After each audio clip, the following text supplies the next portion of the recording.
नमस्कार. आजचा रंग निळा. चंद्रघंटा नमस्तुते.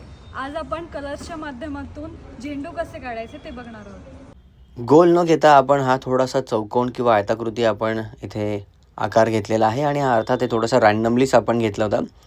रंग मारताना जेव्हा तुम्हाला कलर मर्ज करायचे असतात त्यावेळेस चाळणी तुमची थोडीशी वरती असणं अपेक्षित आहे. या संदर्भात ऑलरेडी आपण बऱ्याच गोष्टी सांगितलेल्या आहेत.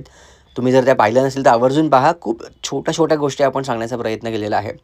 निळा रंग असल्यामुळे अर्थात निळ्या रंगाची शेड इथे जास्तीत जास्त दाखवण्याचा प्रयत्न केला आणि निळ्या रंगामध्ये 3 कलरचे शेड असतात. कुठले 3 कलर शेड्स आहेत हे ऑलरेडी आपण सांगितलं किंवा कमेंट करून नक्की सांगा. बघूयात बरं किती जण आपल्याला फॉलो करतात आहे आणि बारीक बारीक गोष्टी बघत आहेत. इथे आपण बॉर्डर घेतली आणि बॉर्डर ही खूप साधी सिंपल 5 बोटांनी घेतली. याच्यानंतर आपण टूलच्या साहाय्याने सुद्धा बॉर्डर घेतलेली आहे.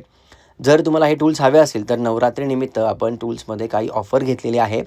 या संदर्भातली अधिकृत माहिती तुम्हाला आपल्या वेबसाईटवरती मिळेलच.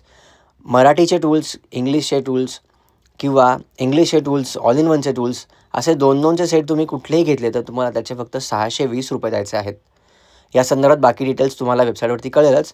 झेंडू किंवा फुलांच्या माळा आपल्याला काढायच्या असतील त्यावेळेस फक्त आपल्याला रंग इथे ठेवायचे असतात. रंग ठेवताना बऱ्याच वेळा रंग पटकन कुठेही पडतात कारण आपल्याला ते हाताळायची सवय नसते.